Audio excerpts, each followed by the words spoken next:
Assalamualaikum warahmatullahi wabarakatuh. Jumpa lagi di Lentera Hitam. Tentunya masih bersama saya Bobby yang akan menceritakan kisah mistis pendakian gunung. Apa kabar teman-teman semua? Semoga kalian dalam keadaan sehat selalu, panjang umur, bahagia selalu, dan sukses selalu. Buat teman-teman yang baru bergabung di channel ini, silahkan klik dulu tombol subscribe dan tombol loncengnya, agar kalian tidak ketinggalan cerita terbaru dari kami.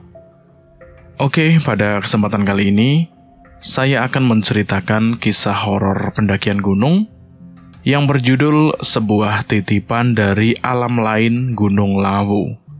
Cerita ini ditulis oleh Alin Ambarwati. Oke, tidak usah lama-lama, kita langsung saja menuju ke ceritanya. Sebuah Titipan dari Alam Lain Gunung Lawu.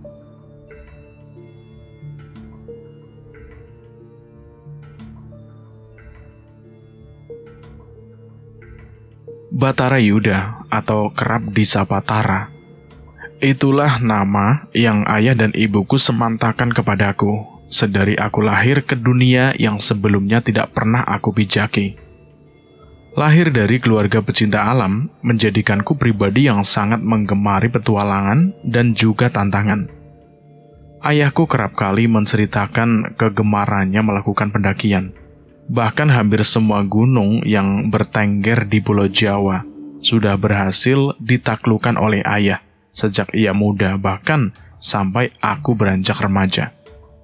Salah satu gunung yang tidak pernah luput dari cerita ayah adalah Gunung Lawu. Hampir setiap tahun ayah naik ke puncak Gunung Lawu, yang setelahnya ia pasti menceritakan semua kemegahan Gunung Lawu kepadaku. Hingga Tara kecil selalu memimpikan untuk naik dan menaklukkan Gunung Lawu. Namun ayah selalu tidak memperbolehkanku untuk ikut dengannya ketika ia melakukan pendakian ke Gunung Lawu. Karena tidak pernah diajak oleh ayah, rasa penasaranku pun semakin menggebu-gebu. Tara kecil memiliki impian untuk bisa sampai di puncak Lawu suatu saat nanti, dan membuktikan kemampuannya kepada ayah. Salah satu alasan lain yang membuat tekadku semakin bulat, yaitu ketika ayah selalu mengucapkan kalimat yang secara tidak langsung memacuku untuk bisa menaklukkan puncak Lawu suatu saat nanti. "Pitakonmu bakal kejawab, yen kowe bisa nemokke," ucap ayah ketika aku menanyakan apa yang ayah temukan di Gunung Lawu.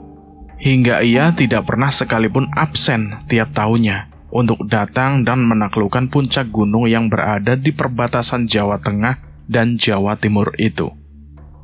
Perihal Gunung Lawu, aku sempat mengalami hal yang kurang mengenakan ketika mimpiku kepada ayah berhasil aku taklukkan, yaitu mendaki puncak Lawu dan menemukan apa yang selama ini menjadi pertanyaan di dalam diriku sampai sepanjang waktu. Tepat 7 tahun lalu, tepat di mana aku sudah mulai tumbuh dewasa kala itu, aku bergabung dengan ekstrakurikuler hiking saat aku mengenyam pendidikan di bangku SMA. Itulah titik awal aku menemui sebuah pendakian, dan gunung pertama yang berhasil aku taklukkan adalah Gunung Merbabu. Baru setelah aku menamatkan pendidikanku di bangku SMA dan memulai dunia perkuliahan, aku mulai mencoba kembali untuk naik ke gunung. Dan gunung kedua yang aku pijaki adalah Gunung Lawu. Gunung yang selalu diceritakan oleh ayah sejak aku belia. Di bangku perkuliahan, aku bergabung dengan kelompok mahasiswa pecinta alam. Maka tidak heran, sedari masa itu aku sudah mulai terbiasa dengan aktivitas pendakian. Saat aku bergabung di kelompok pecinta alam, hampir setiap beberapa bulan sekali, aku bersama teman-teman kelompokku itu naik gunung-gunung yang ada di Pulau Jawa. Deretan gunung yang bertengger di Pulau Jawa satu persatu mulai aku taklukkan. Hingga keputusan pun berhasil aku dapatkan. Pengalamanku perihal pendakian pun berlangsung angsur mulai melebar. Aku yang semua amatiran kini perlahan mulai tahu banyak hal perihal pendakian. Wajar saja, ketika itu semangat mudaku benar-benar masih membara. Remaja 18 tahun dengan segudang rasa penasaran terhadap pendakian. Terlebih lagi, aku selalu terinspirasi dengan ayah yang sudah berhasil menaklukkan banyak gunung. Sehingga aku pun menginginkan hal yang serupa. Salah satu pengalaman pendakian yang sampai detik ini tidak bisa aku lupakan di sepanjang hidup adalah peristiwa yang sempat aku alami saat aku mendaki ke Gunung Lawu. Peristiwa tersebut secara tidak langsung berhasil mengubah sudut pandangku tentang makna sebuah pendakian. Peristiwa tersebut bermula saat kelompok pecinta alam yang aku ikuti akan melakukan pendakian ke Gunung Lawu. Tentu aku sangat bersemangat ketika pertama kali mendengar rencana pendakian tersebut. Dan tanpa berpikir panjang, aku pun langsung bersedia untuk bergabung dalam pendakian tersebut. Padahal di masa itu, aku benar-benar mahasiswa baru yang belum lama bergabung dengan kelompok pecinta alam dan belum memiliki pengalaman selain pengalaman mendaki ke Merbabu ketika SMA dulu. Namun beruntung, anggota kelompok pecinta alam yang sebagian besar merupakan kakak tingkatku tidak mempersoalkan pengalamanku yang terbilang sangat minim ini. Justru mereka semua sangat mendukung keinginanku untuk bergabung di pendakian ke Gunung Lawu mendatang. Dan mereka memintaku untuk latihan fisik agar tubuhku nanti lebih siap dan bisa lebih maksimal saat melakukan pendakian. Setelah mendengar rencana pendakian tersebut, aku lebih dulu meminta izin kepada ayah dan ibu. Bagaimanapun juga kedua orang tuaku harus tahu, meskipun mereka tentu akan memberikan izin kepadaku. Karena mengingat ayah pun memiliki kegemaran yang serupa denganku, yaitu mendaki ke gunung.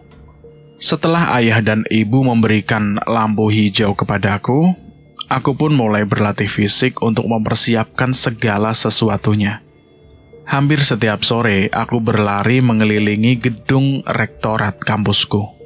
Nyatanya tidak hanya aku seorang yang setiap sore berlari mengelilingi gedung itu. Banyak mahasiswa lain yang melakukan hal serupa. Gedung rektorat kampusku pun menjelma menjadi lintasan lari setiap sorenya. Aku berkuliah di salah satu kampus ternama di Yogyakarta, kota yang terkenal dengan sebutan kota pelajar dan gudegnya tersebut. Aku menjadi anak rantau di Yogyakarta dan memilih untuk tinggal di rumah kos, tak jauh dari kampus tempatku belajar. Perihal pendidikan, unit kegiatan mahasiswa pecinta alam yang aku ikuti bukan hanya merencanakan pendakian untuk internal mahasiswa pecinta alam kampusku saja, melainkan kali ini kelompokku tersebut mengadakan pendakian Matara yang tentunya akan diikuti oleh semua kelompok pecinta alam kampus-kampus yang ada di Yogyakarta. Tentu hal ini akan menjadi pendakian yang sangat mengasihkan. Bisa saling sapa dan saling mengenal sesama pecinta alam, membuatku semakin tidak sabar untuk menikmati hari pendakian itu tiba. Karena akan melakukan pendakian bersama kelompok pecinta alam lainnya juga, aku tidak ingin terlihat amatiran saat pendakian nanti. Meskipun sebelumnya aku baru sekali melakukan pendakian, namun aku harus banyak cari tahu perihal gunung yang akan aku pijaki nanti, yaitu Gunung Lawu.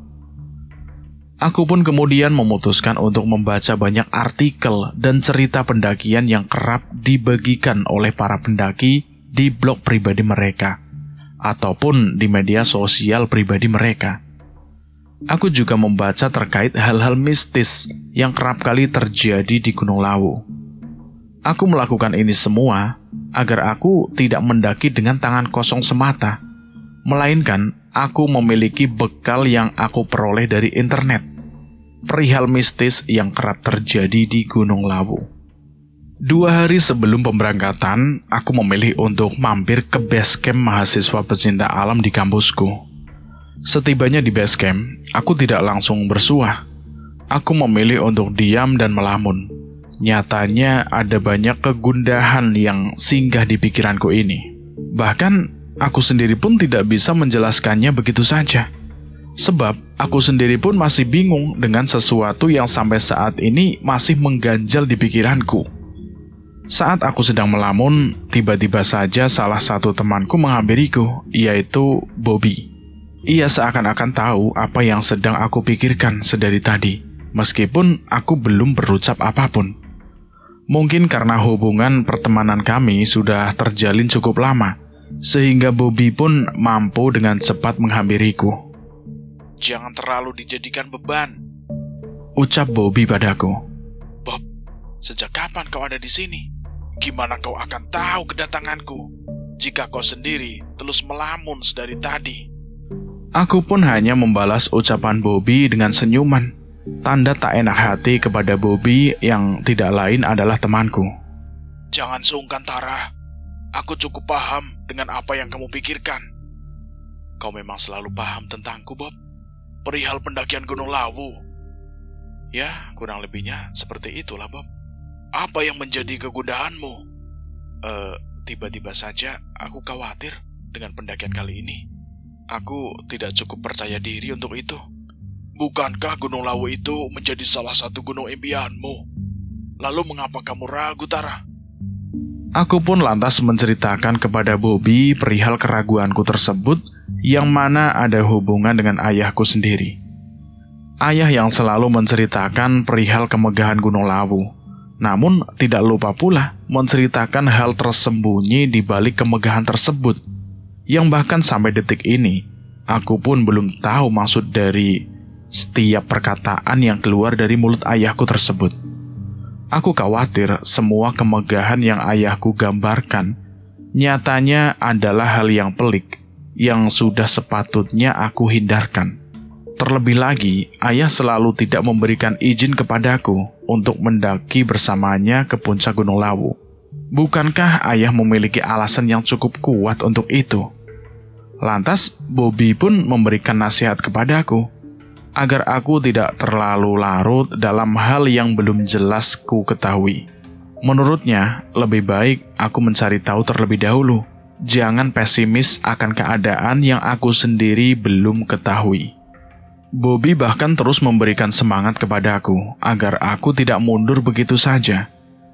Menurut Bobby, pendakian kali ini justru menjadi peluang baik agar aku mampu membuktikan kepada ayah bahwa aku mampu untuk menaklukkan puncak Lawu dan menemukan misteri apa yang selalu diucapkan oleh ayah hampir setiap tahunnya.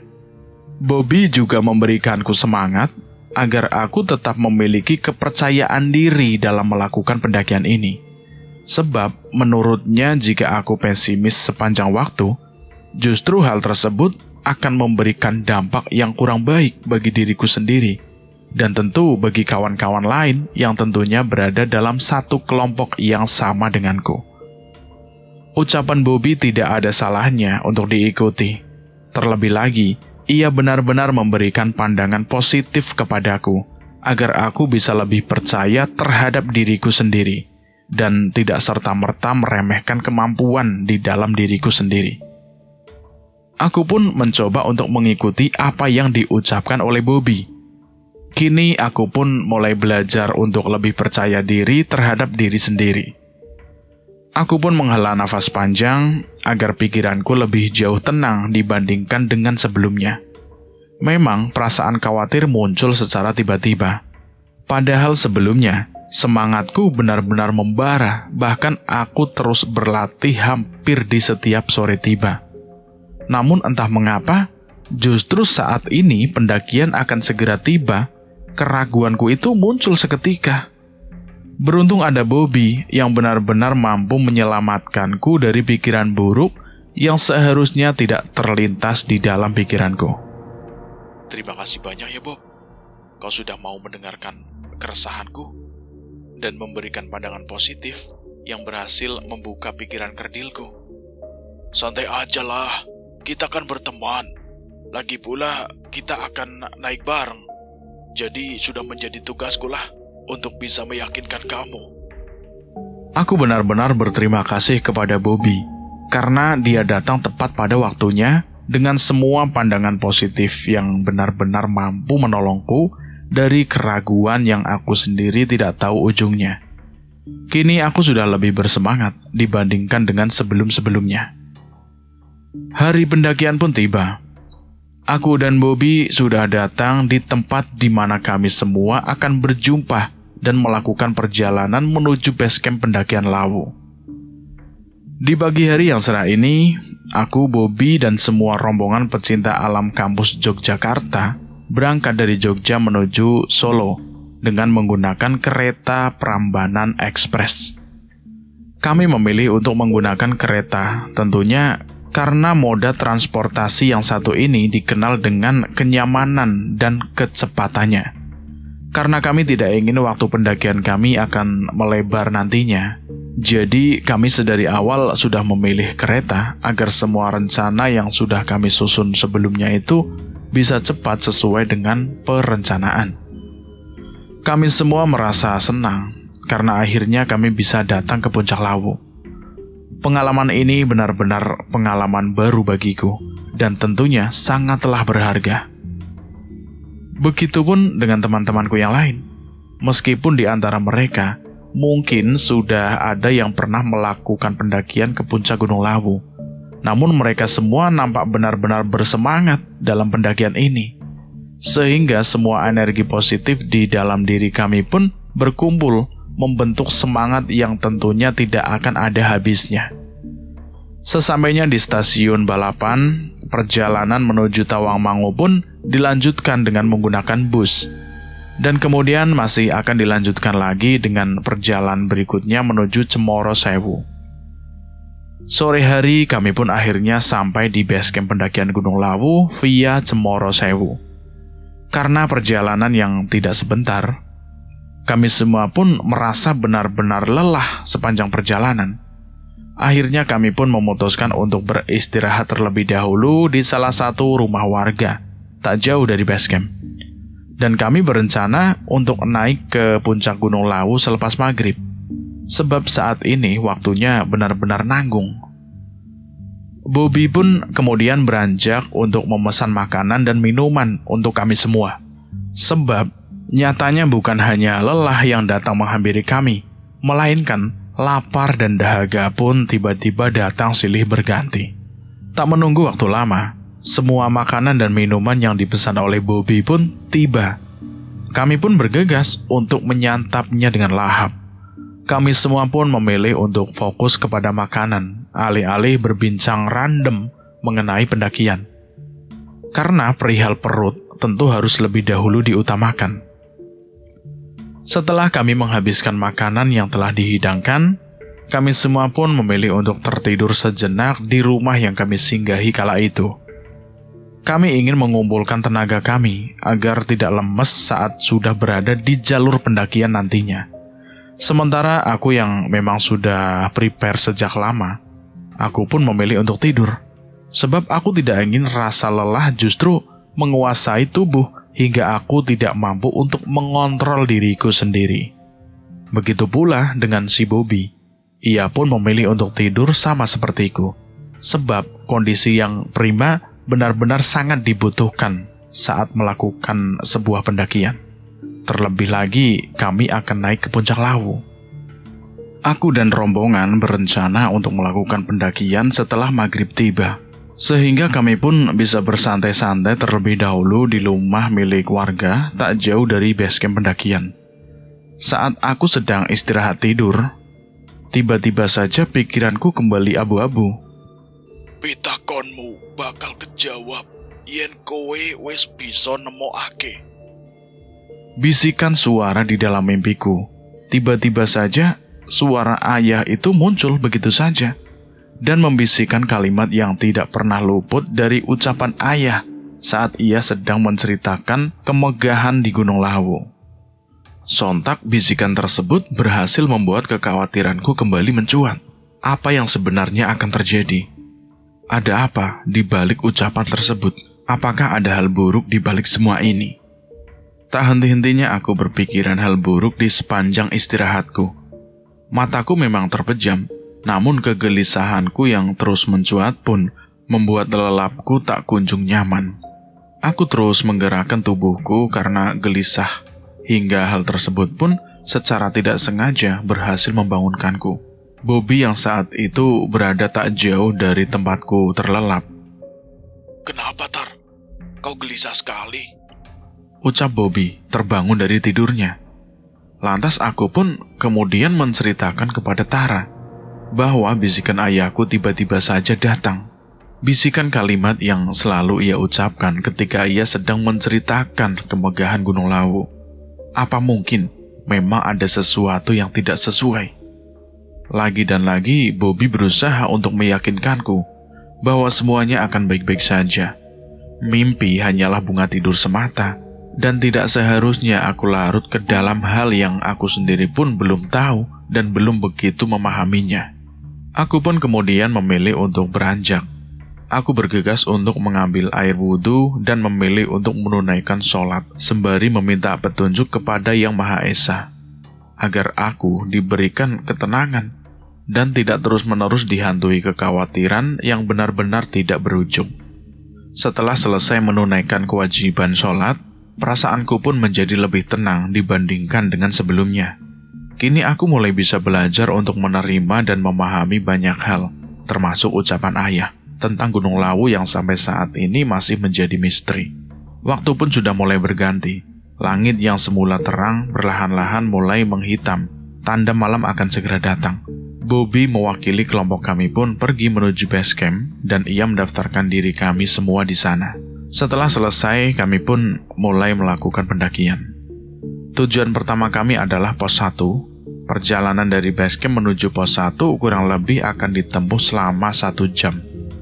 Kondisiku dan juga rombongan sangat prima ketika itu, jadi kami tidak begitu banyak berhenti untuk beristirahat. Terlebih lagi medan yang kami lalui masih terbilang landai. Aku berada di urutan kedua setelah Bobby, sementara leader kami berada di barisan paling belakang. Karena berada di barisan yang begitu dekat dengan Bobby, kami pun sering berbincang di sepanjang perjalanan.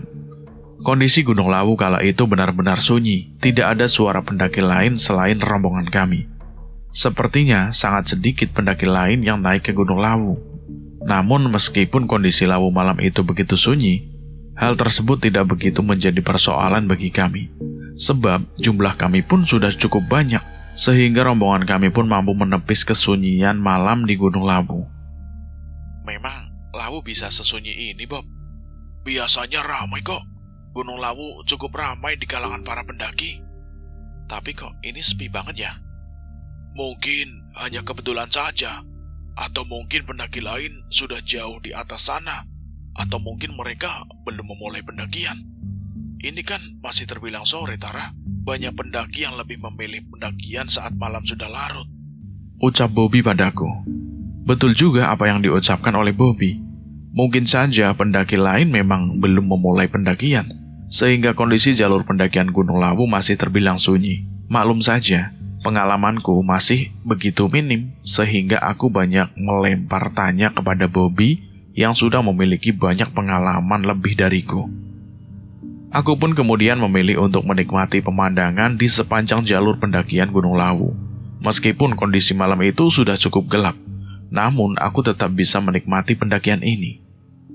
Mungkin karena Lawu menjadi salah satu gunung yang aku impikan, sehingga aku benar-benar excited di sepanjang perjalanan ini. Setelah menempuh perjalanan kurang lebih 1 jam, kami pun akhirnya sampai di pos 1. Kami memilih untuk beristirahat di pos pertama. Kami memanfaatkan waktu istirahat kami untuk sekedar minum dan makan cemilan. Beruntung tidak ada kejanggalan yang terjadi di sepanjang perjalanan dari base camp sampai pos 1. Padahal sebelumnya aku benar-benar khawatir jika saat mendaki aku menjumpai hal yang janggal. Terlebih lagi aku terus dihantui oleh omongan ayahku yang begitu benar-benar berhasil mengusik ketenanganku. Namun nyatanya pikiran burukku tidak terjadi. Justru aku benar-benar mampu menikmati perjalanan ini. Beruntung ya, Bob. Tidak ada kejanggalan yang terjadi. Bos, jangan bicara begitu. Kenapa, Bob, memangnya? Khawatirlah, justru setelah ini ada kejanggalan yang terjadi. Loh, kok bisa begitu, Bob? Kita berada di gunung. Segala kemungkinan bisa saja terjadi. Terlebih lagi jika keluar kalimat yang seperti kau ucapkan tadi. Bisa jadi mereka mendengar apa yang kau ucapkan itu. Mereka siapa, Bob? Mereka lah yang menghuni Gunung Lawu. Seketika saja jantungku terasa berhenti beberapa detik setelah mendengar apa yang diucapkan oleh Bobby. Aku benar-benar tidak tahu jika ucapan yang aku anggap sepele tersebut nyatanya bisa mengundang kejanggalan jika mereka mendengar apa yang aku ucapkan. Duh, Bob, kenapa tidak bicara sebelumnya? Aku kira kamu udah tahu. Aku benar-benar minim pengalaman, Bob. Justru hal-hal seperti itu luput olehku. Ya sudah, jangan terlalu dipikirkan. Anggap saja kamu tidak berucap apapun. Tapi Bob, sudah, anggap saja angin lalu. Aku pun memilih untuk diam, meskipun pikiranku mulai tidak beraturan. Aku benar-benar tidak tahu. Aku benar-benar menyetara telah terucap kalimat yang menurutku sepele itu. Jika bisa memutar waktu, akan aku tarik kalimat yang aku ucapkan tersebut. Namun sayangnya, waktu tidak bisa kembali. Setelah beristirahat cukup lama, leader kami pun mengajak kami untuk melanjutkan perjalanan menuju pos selanjutnya. Saat itu pikiranku masih tidak menentu, namun Bobby terus berusaha untuk menenangkanku. Di tengah perjalanan, sayup-sayup aku mendengar seseorang memanggil namaku dari kejauhan. Suara itu terdengar seperti suara seorang perempuan. Batara, Batara. Panggil perempuan yang tak terlihat wujudnya. Aku pun menoleh ke belakang, namun tidak melihat siapapun. Namun anehnya, suara perempuan itu terus memanggil namaku. Bulu kuduku pun mulai merinding karenanya. Aku pun kemudian mencoba untuk menanyakan suara itu kepada Bobby. Bob, dengar ada suara yang memanggil namaku nggak? Aku nggak dengar suara apapun. Benarkah? Tapi jelas-jelas ada yang memanggil namaku loh, Bob. Suara itu mirip suara perempuan. Mungkin itu hanya perasaan kamu saja kali. Enggak, Bob. Suara itu benar-benar jelas. Aku tidak mungkin salah dengar lah. Tapi aku nggak dengar suara apapun. Ada apa ini Tuhan? Apakah kejanggalan mulai datang menghampiriku? Siapa sosok yang memanggil-manggil namaku itu? Dan mengapa wujudnya tidak terlihat? Mengapa Bobby tidak melihatnya? Muncul pertanyaan-pertanyaan serupa di dalam pikiranku, hingga hal tersebut benar-benar membuatku tidak bisa berkonsentrasi dalam pendakian ini. Apa mungkin ini semua karena ucapanku sebelumnya? Aku berucap dalam hati. Suara panggilan itu benar-benar menggema di telingaku. Pikiranku yang sebelumnya sudah gusar pun semakin gusar karenanya. Aku pun berusaha untuk tidak mengindahkan suara itu. Namun suara tersebut terus-menerus terdengar. Lirih, namun berhasil menggetarkan gendang telingaku. Kini waktu pun berjalan begitu cepat. Perjalanan malam membuat kami semua lupa akan waktu. Tak terasa, kini jam sudah menunjukkan pukul 11 malam. Waktu yang cukup menegangkan karena sebentar lagi akan terjadi sebuah pergantian waktu antara malam menuju waktu pagi. Kami pun sudah berhasil melewati pos 2 tanpa adanya kejanggalan lain selain suara bisikan yang hanya didengar olehku. Sebab suara bisikan itu jelas-jelas memanggil namaku, Batara, yang tidak lain adalah aku sendiri. Sebab tidak ada nama lain yang serupa dengan namaku. Batara Yuda hanya disandang olehku seorang. Meskipun suara bisikan itu sudah menghilang kala itu, namun ingatan tentang sosok perempuan tak berwujud yang terus-menerus memanggil namaku tak kunjung hilang dari ingatanku. Suara yang begitu lirih namun berhasil menggetarkan relung pikiranku dan berhasil memunculkan rasa takut di dalam diriku. Aku berharap suara itu tidak lagi menggema di gendang telingaku. Karena tengah malam sudah tiba, aku yakin sebentar lagi aku dan rombongan akan sampai di pos 3. Aku berharap di pos 3 ini kami menyempatkan waktu untuk beristirahat. Sebab saat berada di pos 2, kami tidak berhenti sama sekali. Bahkan untuk sekedar minum pun tidak. Menurut Bobby, kami harus bisa menghemat waktu agar bisa segera sampai di puncak Lawu. Saat penanda di pos 3 mulai terlihat dari kejauhan, aku kembali merasakan keanehan. Bisikan itu kembali menggema di gendang telingaku. Kali ini bisikan itu benar-benar nyata, dan suara bisikan itu bahkan semakin mendekat ke arahku. Namun aku sama sekali tidak melihat sosok siapapun, hanya ada aku dan juga rombongan. Sontak kejanggalan tersebut secara tidak langsung membuyarkan konsentrasiku. Suara perempuan yang benar-benar halus dan juga lirih benar-benar jelas terdengar di gendang telingaku. Aku mencoba untuk menepisnya, namun aku tidak berhasil. Aku mencoba untuk meyakinkan diriku sendiri bahwa tidak ada kejanggalan yang terjadi. Namun aku benar-benar tidak bisa. Semua yang terjadi benar-benar nyata adanya. Sekali lagi mencoba untuk menutup mataku sembari terus berjalan. Namun bisikan itu benar-benar masih jelas terdengar. Aku mohon, pergi dari sini. Jangan mendekat ke arahku. Ucapku di dalam hati dengan suara yang semakin bergetar, tanda rasa takut yang tidak mampu aku tepiskan. Namun nyatanya, hal tersebut pun tidak berhasil untuk menghilangkan bisikan perempuan itu. Justru semakin aku berusaha untuk melawan, bisikan itu semakin dekat dan benar-benar dekat dengan diriku. Aku seakan-akan dikuasai oleh bisikan tersebut, hingga tanpa sadar aku justru terpisah dari rombonganku sendiri. Saat berada di pos 2, aku dan teman-teman rombonganku sempat tertukar posisi. Aku yang semula berada di barisan kedua dari depan, berganti posisi dengan teman yang berada di posisi kedua dari belakang. Dan kemudian disusul oleh Bobby persis di belakangnya, di urutan paling akhir. Aku benar-benar tidak melihat satu orang pun di depan saat ini. Bahkan, Bobby yang seharusnya berada di belakangku pun tidak terlihat oleh mataku. Sontak hal tersebut benar-benar membuatku sangat kaget, karena semua seakan-akan terjadi secara tiba-tiba. Kemana perginya semua orang?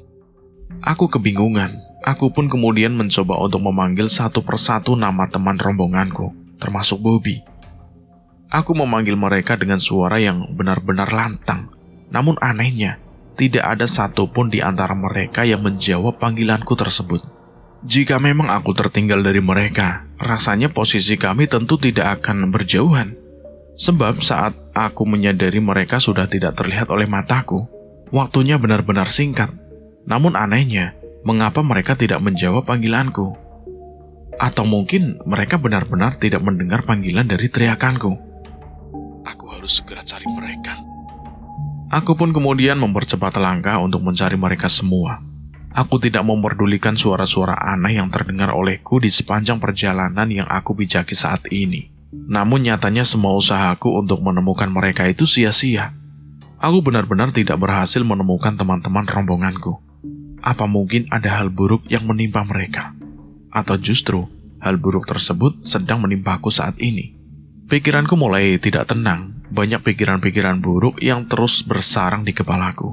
Hingga hal tersebut berhasil membuatku merasakan kebingungan atas segala hal aku sendiri tidak tahu pasti. Kini pandanganku pun mulai berubah setelah aku tidak menemukan teman-teman rombonganku, termasuk Bobby, teman dekatku sendiri. Tiba-tiba saja, aku melihat sebuah bangunan kuno yang begitu mirip dengan bangunan kerajaan, jauh di depan mataku. Bangunan kuno tersebut seperti gambaran bangunan yang sering aku lihat di buku-buku sejarah sewaktu masa SMA dulu. Meskipun bangunan yang aku lihat di depan mataku begitu mirip dengan bangunan kerajaan, namun aku tidak bisa menyimpulkan bahwa bangunan tersebut merupakan sebuah kerajaan. Sebab aku masih belum tahu pasti bangunan apa yang berdiri kokoh di hadapanku saat ini. Tapi anehnya, mengapa di atas gunung ada bangunan sekokoh dan semegah itu? Bukankah rasanya tidak masuk akal? Ingin rasanya aku mendekat ke arah bangunan tersebut.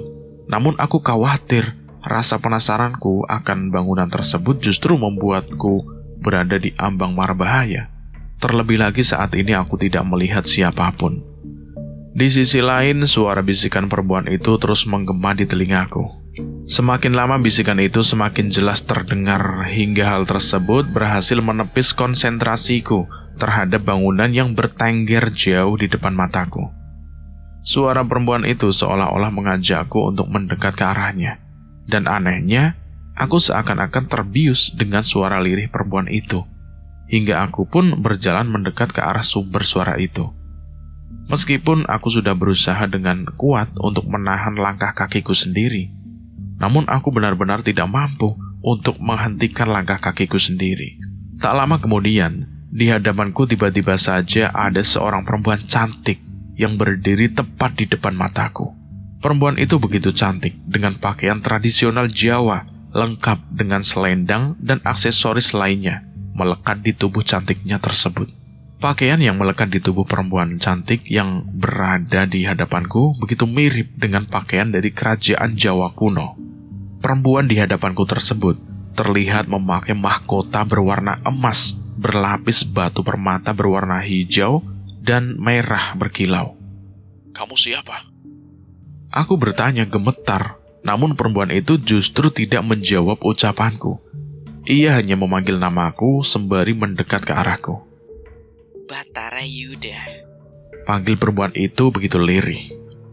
Mengapa kamu tahu namaku? Bahkan kamu tahu nama lengkapku. Ucapku gemetaran. Perempuan itu kembali tersenyum kepadaku. Ia lantas mendekat ke arahku dan menggenggam tanganku secara tiba-tiba. Aku tidak bisa mengelak ataupun menghindarinya. Aku seolah-olah terhipnotis oleh kecantikannya. Perempuan yang tak kukenali tersebut kemudian membawaku untuk pergi menuju bangunan yang aku lihat sebelumnya itu. Baru beberapa langkah aku berjalan bersama perempuan yang tidak aku kenali tersebut.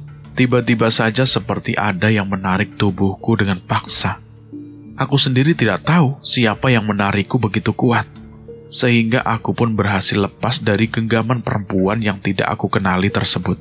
Ternyata, Bobby lah yang menarik tas carrier milikku dengan begitu kuat. Rupanya, Bobby sadar jika aku mulai berjalan menjauh dari rombongan. Meskipun aku sendiri tidak tahu jika akulah yang menjauh dari rombongan, bukan teman rombonganku yang tiba-tiba menghilang. Tar, sadar. Kenapa, Bob? Kamu di sini? Ucapku dengan nada yang terbata-bata. Sikapmu benar-benar aneh. Tadi, aku sempat tidak melihatmu loh, dan juga yang lain. Sudah, ayo percepat langkah. Kita sudah tertinggal jauh. Aku benar-benar tidak tahu dengan apa yang sebenarnya terjadi. Bukankah sebelumnya aku berada di tempat di mana dan bangunan besar yang begitu mirip dengan bangunan sebuah kerajaan? Dan bukankah sebelumnya tanganku sedang digandeng oleh perempuan cantik yang tidak aku kenali itu? Bukankah sebelumnya aku benar-benar sendirian? Tidak ada Bobby atau teman rombongan lain. Mengapa secara tiba-tiba semua yang aku lihat sebelumnya kini tidak lagi terlihat? Dan mengapa aku kembali berada di jalur pendakian bersama dengan Bobby dan teman rombongan yang sudah berjalan cukup jauh di depanku dan juga Bobby? Apa yang sebenarnya terjadi? Aku berjalan mengikuti langkah Bobby dengan pikiran yang masih tidak menentu. Aku benar-benar bingung dengan apa yang sedang menimpaku. Mengapa semuanya seperti sebuah misteri yang berhasil membuatku benar-benar tidak paham dengan apa yang sebenarnya terjadi? Apa yang keliru? Di sepanjang jalan aku hanya terdiam, layaknya orang linglung. Bobby pun menatapku penuh keheranan. Namun ia tidak bertanya banyak hal kepadaku. Ia memilih untuk diam lebih dulu menunggu kondisiku menjadi lebih baik. Bobby kemudian mencoba untuk mengalihkan pandanganku dengan menuju ke arah rombongan yang nyatanya sudah berjalan cukup jauh dari aku dan juga Bobby. Bobby kemudian menceritakan kepadaku apa yang sebenarnya terjadi menurut kacamata Bobby. Lihat, mereka sudah berjalan cukup jauh. Kita ketinggalan. Kita tertinggal jauh karenamu. Memangnya apa yang terjadi padaku, Bob? Bobby pun kemudian menjelaskan bahwa sikapku mulai aneh semenjak melewati pos pertama. Sejak pertama kali aku menceritakan kepada Bobby jika aku mendengar seseorang perempuan memanggil-manggil namaku. Sejak saat itu, sikapku mulai aneh menurut Bobby. Aku sering berbincang seorang diri, tatapanku kosong, dan tiap kali Bobby melemparkan pertanyaan kepadaku, pasti aku akan menjawabnya dengan jawaban yang tidak sesuai dengan apa yang dipertanyaan oleh Bobby. Sehingga Bobby beberapa kali menegurku, namun aku tidak mengindahkannya. Puncaknya adalah ketika kami melintasi sepanjang jalan di pos 2 menuju pos 3. Sikapku benar-benar aneh menurut Bobby. Aku semakin sering berbincang-bincang seorang diri, dan tiba-tiba saja aku memilih jalur lain yang justru tidak sesuai dengan jalur yang seharusnya dilewati oleh rombongan kami. Karena merasa janggal dengan sikapku ketika itu, Bobby pun memilih untuk berjalan mengikutiku. Dan saat aku berjalan cukup jauh sehingga berada di ambang jurang, Bobby pun kemudian menarik karirku dengan sangat kuat agar aku tidak terjatuh ke dalam jurang tersebut. Bobby tidak berpikir jika sikapku akan sejauh itu. Mendengar apa yang diceritakan oleh Bobby, aku benar-benar kaget. Karena apa yang aku alami dengan apa yang Bobby lihat benar-benar bertolak belakang. Di dalam ingatanku, aku sama sekali tidak melihat adanya jurang. Bahkan aku merasa bahwa jalan yang aku pijaki adalah jalan yang benar. Tapi mengapa yang terlihat oleh Bobby benar-benar berbeda dari pandanganku? Apa yang sebenarnya terjadi? Aku pun kemudian mencoba untuk menghela nafas panjang dan perlahan-lahan menceritakan apa yang sebenarnya terjadi padaku. Dan semuanya benar-benar berbeda dari pandangan Bobby. Apa yang kamu lihat tidak seperti apa yang aku alami. Maksud kamu apa, Tar? Aku tidak mengambil langkah yang salah. Dan aku tidak melihat jurang di dalam ingatanku. Aku tidak mungkin salah, Tar. Bahkan teman-teman yang lain pun melihat gelagat aneh dari semua sikap yang kamu tunjukkan. Tapi semua yang kamu ucapkan tidak sama seperti yang aku alami. Bobby pun benar-benar keheranan.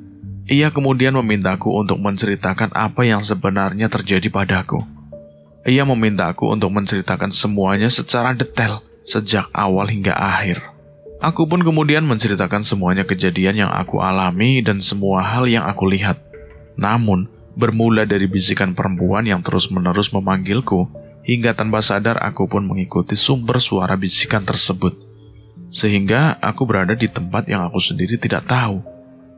Aku hanya melihat ada sebuah bangunan besar di dalamnya. Bangunan yang lebih mirip dengan sebuah bangunan kerajaan. Di sana kemudian aku melihat ada sosok perempuan cantik yang secara tiba-tiba berdiri di hadapanku. Ia memanggil namaku dengan sangat lengkap. Lantas ia pun menggenggam tanganku dan membawaku ke sebuah tempat yang aku sendiri tidak tahu.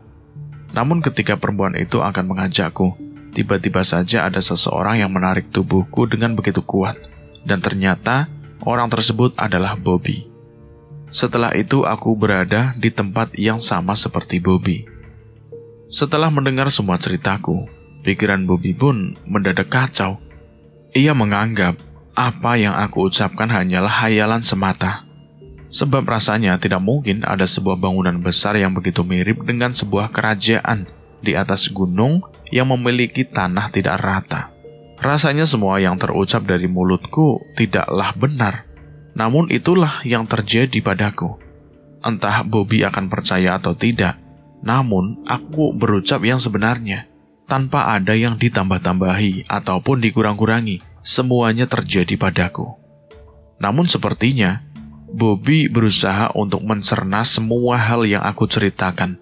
Meskipun ia sendiri masih terlihat percaya tidak percaya dengan peristiwa yang aku alami. Namun setidaknya, ia tidak membantah ucapanku begitu saja. Setelahnya, semua peristiwa yang menimpaku, Bobby semakin protek terhadapku. Ia terus mengawasi semua hal yang aku lakukan, dan ia terus berjalan beriringan denganku. Ia berusaha untuk menjagaku sebaik mungkin, karena ia tidak ingin hal buruk terjadi kepada sahabat baiknya yang tidak lain adalah aku. Jangan diam, Tar. Khawatir ada makhluk yang lain tiba-tiba merasukimu. Gak akan ada kok, tenang saja, Bob. Ucapku mencoba untuk menenangkan Bobby. Gak mungkin aku bisa tenang. Aku harus terus mengawasimu. Iya, Bob, tenang saja. Kami pun kemudian mempercepat langkah untuk menyusul teman-teman rombongan yang lain. Bobby terus berusaha untuk mendekatkanku dengan teman rombongan yang lain. Harapannya agar pikiranku kembali seperti sedia kala. Tidak berselang lama, Bobby kembali melihat gelagat aneh dari diriku. Ia kemudian langsung menarik tanganku dan mempercepat langkah sehingga kami berhasil menyusul teman-teman rombonganku. Berkali-kali Bobby mengingatkanku agar aku tidak terus diam dengan pikiran kosong. Bobby menjadi orang yang paling khawatir dengan keselamatanku. Sebab ia sadar jika aku sudah mulai terpengaruh dengan makhluk-makhluk lain yang bersemayam di Gunung Lawu. Dan Bobby sepertinya sadar jika gangguan makhluk itu terus saja berdatangan menghampiriku. Meskipun aku sendiri tidak kunjung menyadarinya. Meskipun pengalaman Bobby dibandingkan denganku lebih banyak, namun Bobby dianggap anak baru dibandingkan dengan teman-teman di dalam rombongan kami itu. Pengalaman pendakian Bobby masih tergolong sedikit, sehingga saat ia melihat gelagatku yang semakin aneh tiap waktunya, ia benar-benar merasakan rasa takut yang luar biasa. Bobby benar-benar khawatir jika aku tidak cukup kuat untuk sampai di puncak Gunung Lawu. Bahkan Bobby pun sempat berpikiran buruk. Ia berpikir, apa aku masih bisa selamat? Atau aku akan berakhir tragis di Gunung Lawu, gunung impianku ini.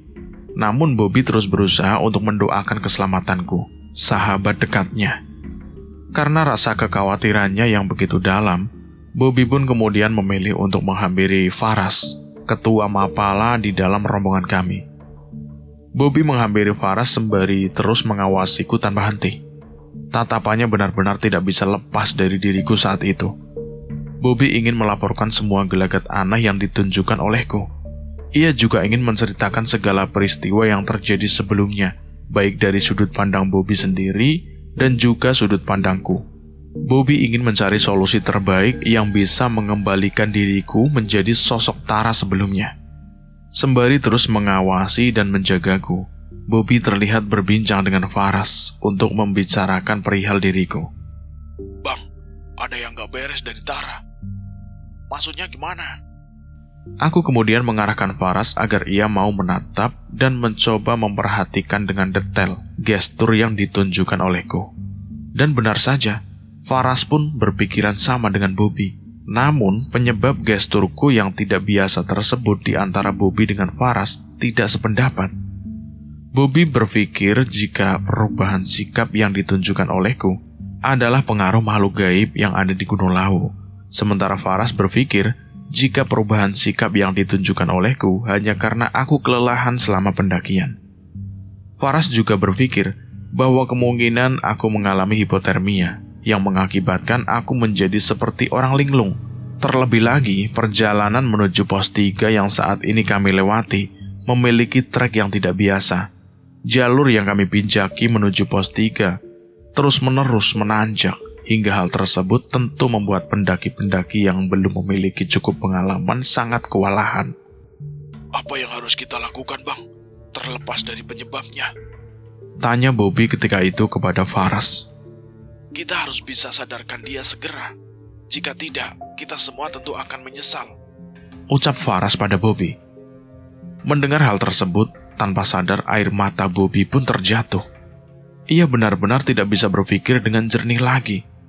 Bobby benar-benar tidak ingin kehilangan Tara. Terlebih lagi, keduanya sudah bertemu cukup lama. Di sisi lain, Bobby pun terus berusaha untuk membujuk Faras agar ia bisa sesegera mungkin bertindak. Terlebih lagi, ia merupakan ketua mahasiswa pecinta alam yang bertugas di dalam pendakian ini.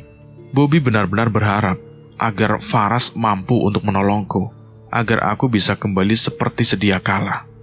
Bobby benar-benar kalut dengan situasi yang saat ini sedang ia hadapi. Di satu sisi, ia tidak ingin terjadi hal buruk dengan Tara. Namun, di sisi lainnya, ia sendiri tidak bisa bertindak apapun.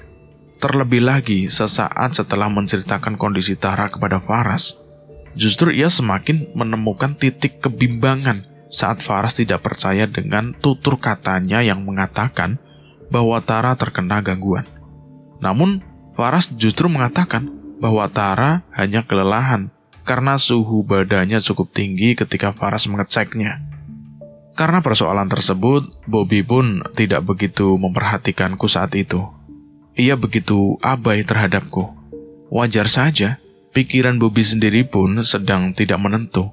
Dan setelah Bobby dan Faras berusaha untuk berdamai atas semua kondisi yang terjadi, tiba-tiba saja Bobby sudah tidak lagi melihatku di tempat semula, yaitu di bebatuan besar tak jauh dari posisi dia saat berbincang dengan Faras. Sontak hal tersebut pun benar-benar membuat kaget Bobby. Ia bahkan langsung kelimpungan untuk mencariku saat itu juga. Loh, kok Tara sudah tidak ada? Ucap Bobby dengan kaget ketika itu. Bukankah tadi dia di atas tumpukan batu? Sebelumnya memang Tara berada di sana. Tapi mengapa dia tiba-tiba saja tidak ada di tempat semula? Bobby keheranan. Sontak peristiwa tersebut benar-benar membuat Bobby dan Faras merasa kebingungan. Sebab sebelumnya mereka tidak pernah menyangka jika peristiwa tersebut akan terjadi.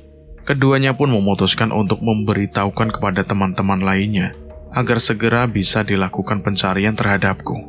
Sebab kondisiku saat itu benar-benar mengkhawatirkan, sehingga mereka pun tidak bisa hanya tinggal diam saja. Mereka semua mengitari pos 3 untuk mencari keberadaanku saat itu. Hampir setiap pendaki yang melintas, mereka tanyai perihal keberadaanku. Namun tidak ada satupun di antara mereka yang tahu atau bahkan pernah melihatku. Semua menjawab dengan jawaban yang serupa, yaitu mereka belum pernah bertatap wajah denganku dan tidak tahu menahu perihal keberadaanku. Alhasil rencana pendakian mereka pun kacau seketika. Puncak yang semula menjadi tujuan utama mereka, kini beralih sudah.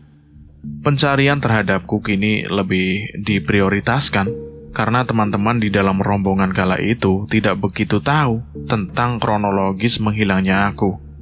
Mereka pun kemudian menanyakan apa yang terjadi sebenarnya. Lantas Bobby dan Faras, dia pun kemudian menceritakan apa yang sebenarnya terjadi hingga berakibat menghilangnya aku dari pandangan mereka berdua. Di posisi ini Bobby lah yang paling merasa bersalah. Tidak seharusnya ia abai terhadapku kala itu, dan tidak seharusnya ia hanya berfokus dengan perbincangannya dengan Faras. Lawu yang sebelumnya begitu sunyi, kini beralih menjadi lawu yang benar-benar riuh. Pendaki lain yang sebelumnya tidak ada, kini mulai berlalu lalang, dan suara kicau burung di tengah malam pun membuat suasana kala itu menjadi semakin mencekam. Di posisi ini, Bobby lah yang paling merasa bersalah.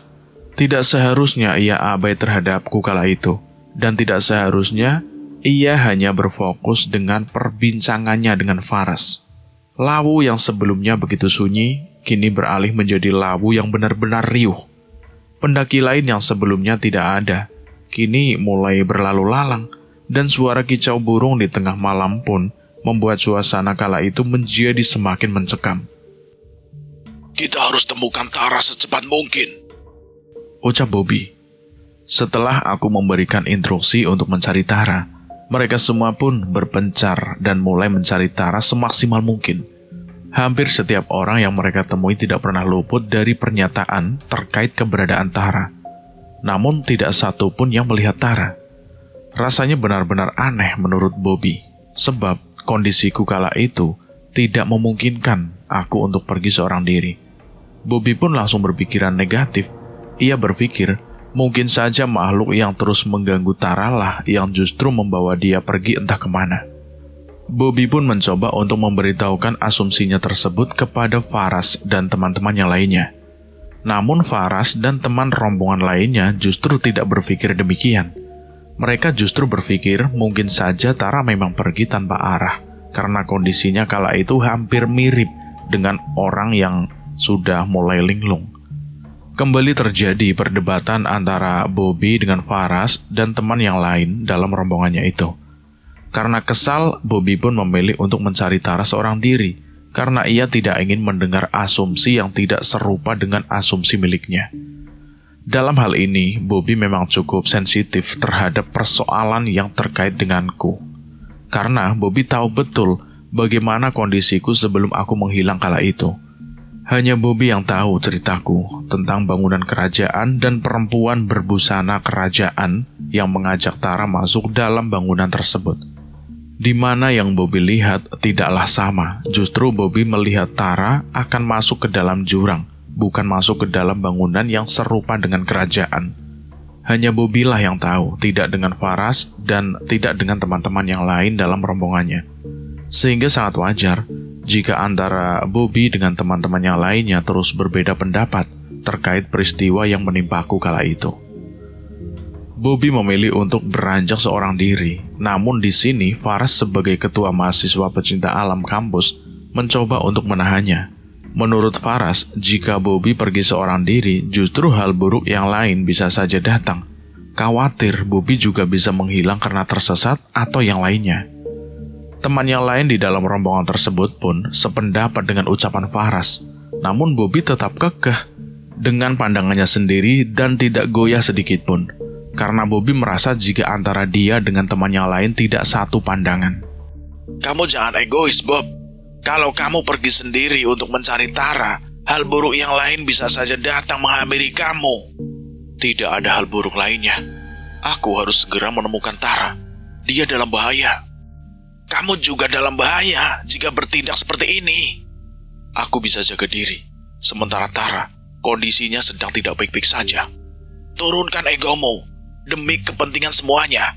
Kita akan mencari Tara bersama-sama, tanpa ada satu orang pun yang pergi sendirian. Terserah apa kata abang, aku akan tetap sendiri untuk mencari Tara. Ya udahlah, terserah apa katamu, ucap Faras mulai naik pitam. Bobby pun kemudian tidak menjawab ucapan Faras dan memilih untuk tidak mengindahkannya. Ia justru memilih untuk pergi dan tidak menggubris petuah yang diucapkan oleh Faras. Belum jauh langkah Bobby dari rombongannya, tiba-tiba saja petir datang menyambar hingga membuat kaget Bobby dan juga teman-teman yang lainnya. Astagfirullahaladzim. Sontak, Bobby pun menghentikan langkahnya dan memilih untuk kembali ke rombongan dan mengurungkan niatnya untuk pergi seorang diri. Bobby memang cukup penakut, meskipun sebetulnya ia sangat teguh terhadap pendiriannya. Namun karena petir yang tiba-tiba saja menyambar, Bobby pun lantas berpikir bahwa mungkin saja ini merupakan sebuah peringatan dari Tuhan, agar aku tidak bertindak seenaknya hanya karena ia terlampau khawatir dengan kondisi Tara. Bagaimanapun juga jika terjadi hal buruk terhadap Bobby, teman-teman di dalam rombongannya lah yang akan mengalami kesulitan. Aku ikut kalian saja, ucap Bobby dengan gemeteran. Nah gitu dong Bob, turunkan egomu. Lagi pula, meskipun kami tidak sepenuhnya percaya dengan cerita mistis dan makhluk gaib yang katanya bersarang di tubuh Tara, namun kami tetap mempunyai rasa kepedulian dan tentu akan mencari Tara bagaimanapun caranya. Iya Bang Faras, saya minta maaf. Saya hanya terlampau khawatir dengan Tara. Dia satu-satunya sahabat dekat saya, Bang. Khawatir sih boleh, tetapi pikiran kita pun harus tetap jernih. Kita harus pikirkan juga sebab akibat atas apa yang kita lakukan. Pokoknya kamu jangan bertindak sendirian, karena jika kamu juga hilang, yang repot juga kami semua kan? Iya Bang, saya mengerti. Bobby pun mulai berusaha untuk menurunkan egonya sendiri dan tidak lagi bertindak seorang diri. Bagaimanapun juga, Bobby mendaki bersama teman-teman di dalam rombongannya, sehingga segala tindakan harus diperbincangkan bersama tanpa ada yang memilih untuk bertindak semena-mena. Mereka semua pun kembali berfokus untuk mencari keberadaan Tara. Mereka mengitari semua titik di pos ketiga, namun tidak ada jejak sedikit pun yang berhubungan langsung dengan keberadaan Tara.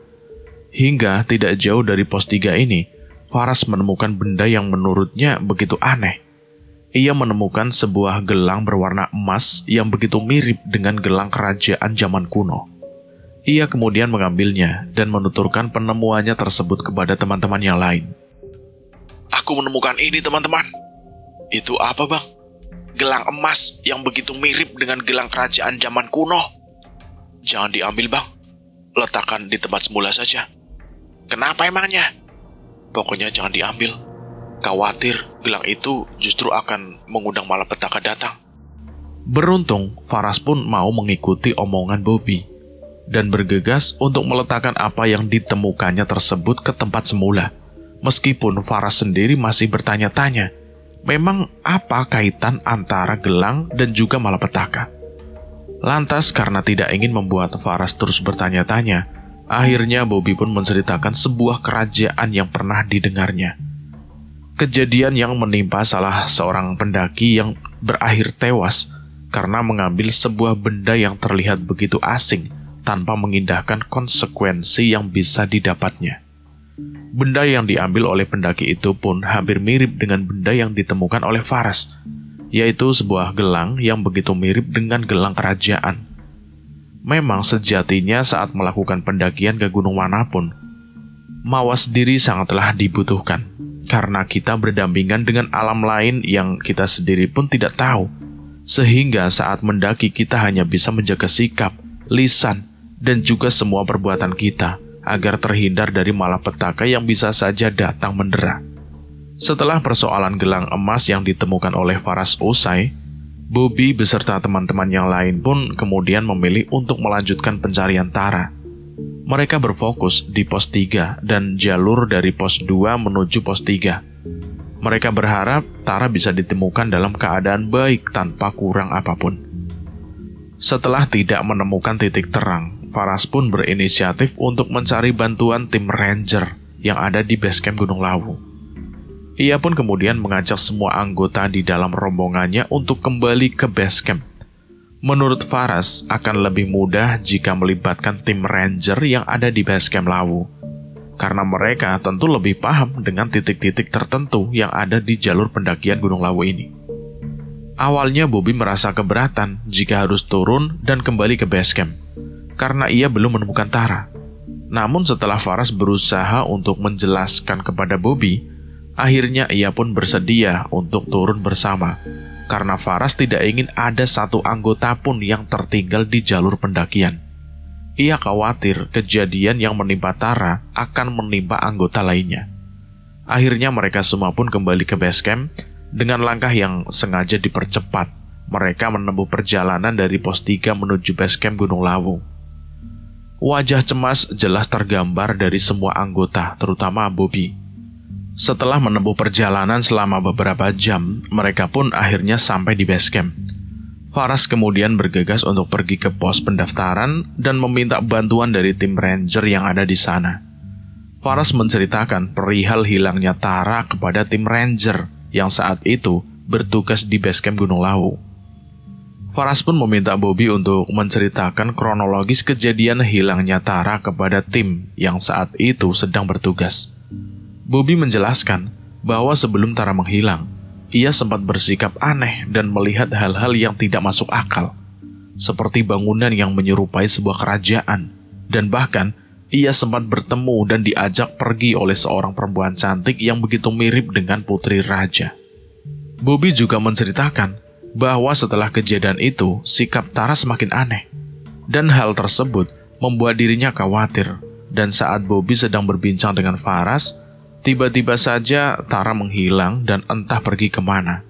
Bobby sendiri pun tidak tahu kemana langkah Tara, karena pada saat itu ia sedang fokus dengan Faras.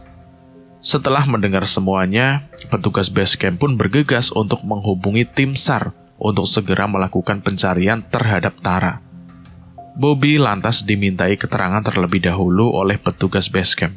Dia diminta untuk menunjukkan foto dari diri Tara dan diminta untuk mengisi biodata lengkap Tara. Ia pun bergegas untuk melakukannya tanpa berpikir panjang, karena harapannya saat ini hanyalah kembalinya Tara. Tidak berselang lama, kemudian tim SAR pun tiba. Pencarian terhadap Tara pun langsung dilakukan. Namun sebelumnya, mereka terlebih dahulu menyiapkan skema pencarian, sekaligus mengelompokkan para pencari menjadi beberapa kelompok, agar semua titik yang ada di Gunung Lawu ini bisa disisir tanpa adanya yang terlewat. Pencarian pun dimulai. Bobby bergabung bersama Faras dan juga beberapa orang dari tim SAR. Di posisi tersebut, rasa khawatir Bobby benar-benar kentara. Beberapa kali Faras terlihat menenangkan Bobby. Sudah Bob, aku tahu kamu benar-benar khawatir. Tapi alangkah lebih baiknya kamu fokus terhadap pencarian ini. Dan pikiran kamu harus bisa tenang agar kondisimu tidak drop. Aku benar-benar mengkhawatirkan Tara, Bang. Kami semua juga mengkhawatirkan Tara. Tapi kita harus percaya bahwa Tara pasti akan selamat. Apakah Tara benar-benar bisa selamat, Bang? Kita harus percaya itu, Bob. Ada benarnya juga ucapan Faras. Kita memang harus yakin terhadap takdir. Jika takdir berkata Tara akan selamat, tentu Tara akan selamat. Bagaimanapun dengan caranya. Maka dari itu, fokus dan terus berdoa sangatlah perlu. Sudut pandang yang terjadi pada Batara Yuda. Terakhir kali aku melihat Bobby sedang berbincang serius dengan Faras. Aku melihat keduanya berdebat. Dan hal utama yang menjadi perdebatan di antara keduanya adalah perihal diriku sendiri. Saat itu ingin rasanya aku melerai perdebatan antara keduanya. Namun aku benar-benar tidak mampu untuk beranjak dari bebatuan tempat di mana aku duduk. Bahkan untuk sekedar berucap satu kata pun aku tidak mampu. Rasanya tubuhku benar-benar terkunci saat itu. Badanku benar-benar lemes, mulutku benar-benar membisu, dan aku tidak mampu untuk bertindak apapun seketika itu. Tiba-tiba saja, pandanganku gelap. Wajah Bobby dan Faras perlahan-lahan mulai bias. Aku tidak mampu mengendalikan diriku sendiri. Sehingga tak lama setelahnya, aku pun tumbang dan tidak tahu apa yang terjadi pada diriku sendiri. Tiba-tiba saja, ia mendengar suara perempuan yang sama persis dengan suara perempuan yang sebelumnya ia temui. Ia pun kemudian bangkit dari ketidaksadarannya tersebut secara perlahan dan mulai mencari-cari arah sumber suara perempuan itu. Namun ia tidak melihat siapapun. Bahkan Faras dan Bobby yang sebelumnya ada di hadapannya pun mendadak enyah dan tidak terlihat olehnya. Aku di mana? Aku di mana ini? Ucapku lirih. Ketika itu, tiba-tiba saja, dari kejauhan aku melihat langkah kaki seseorang perempuan yang terlihat akan menghampiriku. Aku tidak bisa berbuat apapun ketika itu, karena tubuhku masih benar-benar lemes. Perempuan itu datang menghampiriku dan mengajakku untuk beranjak pergi. Seperti terhipnotis, aku pun lantas mengikuti langkah perempuan itu. Perempuan berparas ayu dengan senyuman manis yang terlukis dengan begitu jelas di wajah cantiknya. Perempuan itu lantas membawaku menuju ke dimensi lain. Dimensi yang aku sendiri pun tidak tahu. Dimensi yang sebelumnya belum pernah aku pijaki. Pemandangan yang dilihat olehku benar-benar berbeda. Sebelumnya aku hanya melihat hutan dan tanah yang terus menanjak. Namun kali ini, aku tidak lagi melihat hutan, semak belukar, ataupun bebatuan terjal. Saat itu aku seakan-akan sedang berada di sebuah padepokan dengan pelatarannya yang begitu luas. Namun aku sama sekali belum pernah melihat padepokan semegah itu. Rasanya benar-benar asing bagiku. Tak jauh dari padepokan yang dilihat olehku, terdapat beberapa rumah joglo berbahan kayu lengkap dengan penghuninya. Namun anehnya, sikap yang ditunjukkan oleh orang-orang tersebut sangatlah dingin. Tidak ada sedikit pun senyum yang cerah dari wajah mereka, dan sikap mereka juga menunjukkan ketidaksukaannya terhadapku. Aku mencoba untuk melempar senyum kepada mereka satu persatu, namun mereka justru membalasnya dengan tatapan dingin.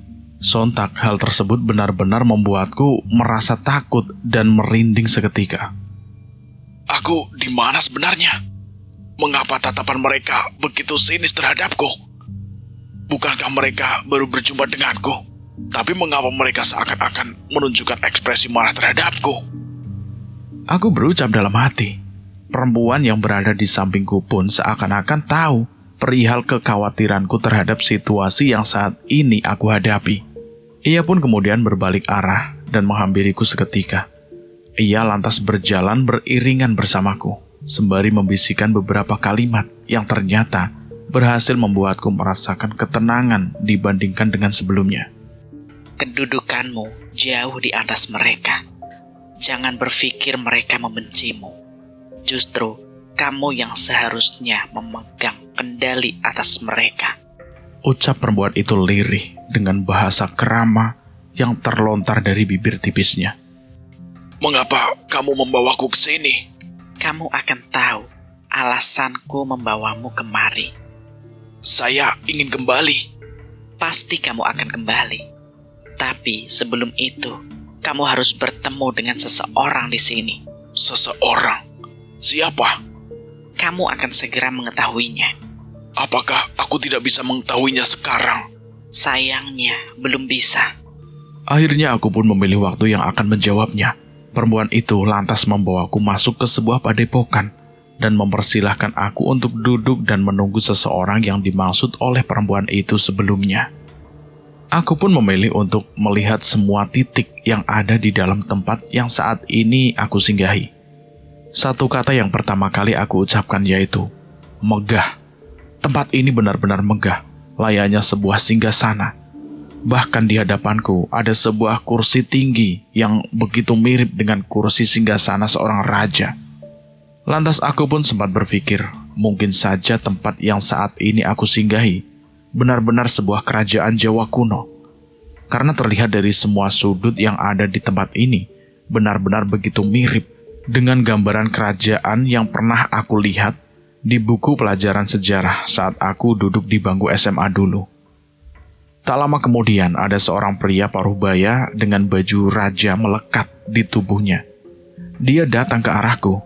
Dia lantas duduk di atas kursi singgasana yang aku maksudkan sebelumnya itu. Perempuan yang mengantarkanku sebelumnya pun nampak memberi hormat kepada lelaki paruh-baya tersebut. Tak lupa ia juga memintaku untuk sedikit menunduk di hadapan lelaki paruh-baya itu. Aku benar-benar terpana melihat kegagahan lelaki di hadapanku tersebut. Aku bahkan tidak mampu untuk berucap satu kata pun karena terlalu terkesima dengan karisma yang terpancar dari lelaki paruh-baya di hadapanku itu. Dari apa yang aku lihat, lelaki paruh-baya tersebut nampak memiliki tahta ataupun kedudukan yang begitu tinggi. Sebab semua orang yang aku lihat di sana terlihat memberi hormat kepadanya. Maka tak heran jika sebelumnya perempuan yang membawaku datang pun memintaku untuk menunduk untuk memberikan hormat. Tak lama kemudian, lelaki paruh-baya itu pun lantas memintaku untuk mendekat ke arahnya. Entah apa yang akan dilakukan oleh lelaki paruh-baya itu terhadapku. Aku benar-benar gemeteran. Lelaki itu benar-benar gagah rupawan.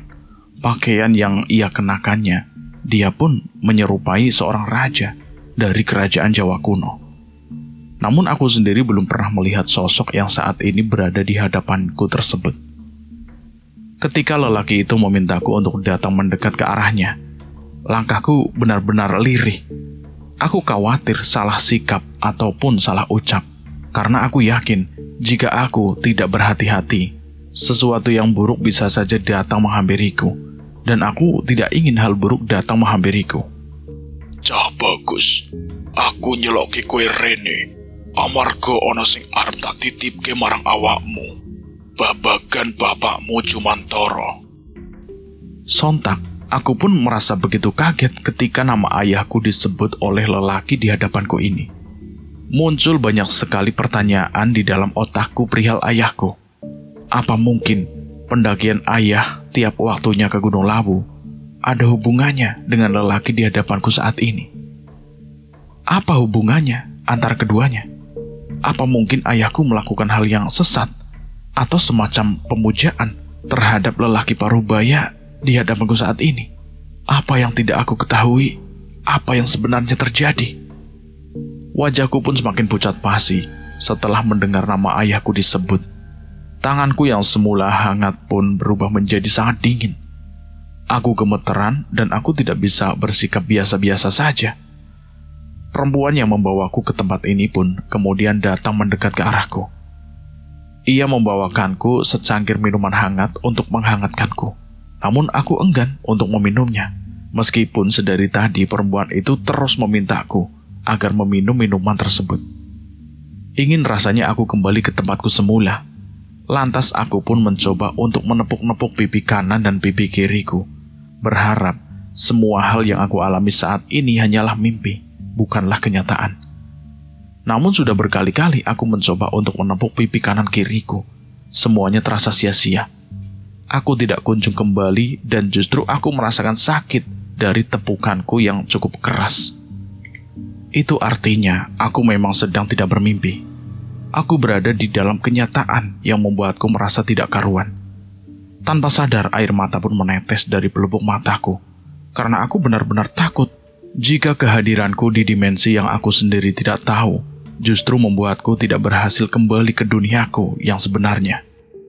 Ayah, tolong aku. Ucapku begitu lirih dalam hati. Lelaki paruh-baya di hadapanku itu terus menatap ke arahku. Sepertinya dia paham jika aku merasakan gejolak perasaan yang tidak menentu. Sepertinya ia juga sadar akan rasa takut yang saat ini sedang aku rasakan.